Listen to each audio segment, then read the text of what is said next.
এমন কিছু কষ্টের কথা কাউকে বলা যায় না।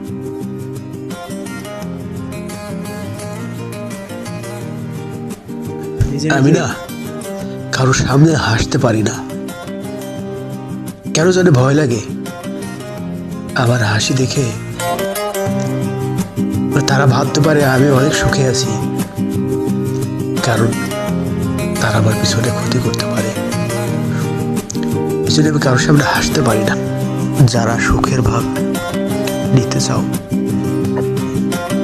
তারা কেন দুঃখের ভাগ নিতে চাও না?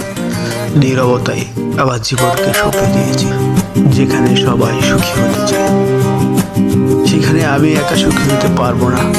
তাই তো আজ নীরবতার কঠিন চ্যালেঞ্জে জীবনকে ছেড়ে দিয়েছি।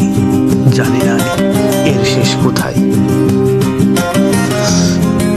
আমি না কারোর সামনে হাসতে পারি না। আমি না কারোর সামনে হাসতে পারি না,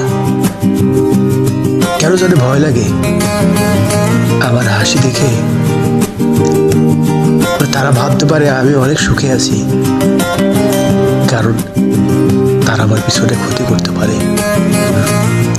সেজন্য আমি কারোর সামনে হাসতে পারি না। যারা সুখের ভাগ নিতে চাও তারা কেন দুঃখের ভাগ নিতে চাও না? নীরবতায় আমার জীবনকে সঁপে দিয়েছি।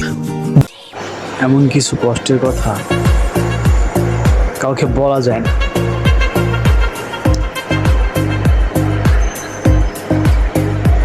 নিজে নিজেই এটা উপলব্ধি করতে হয়।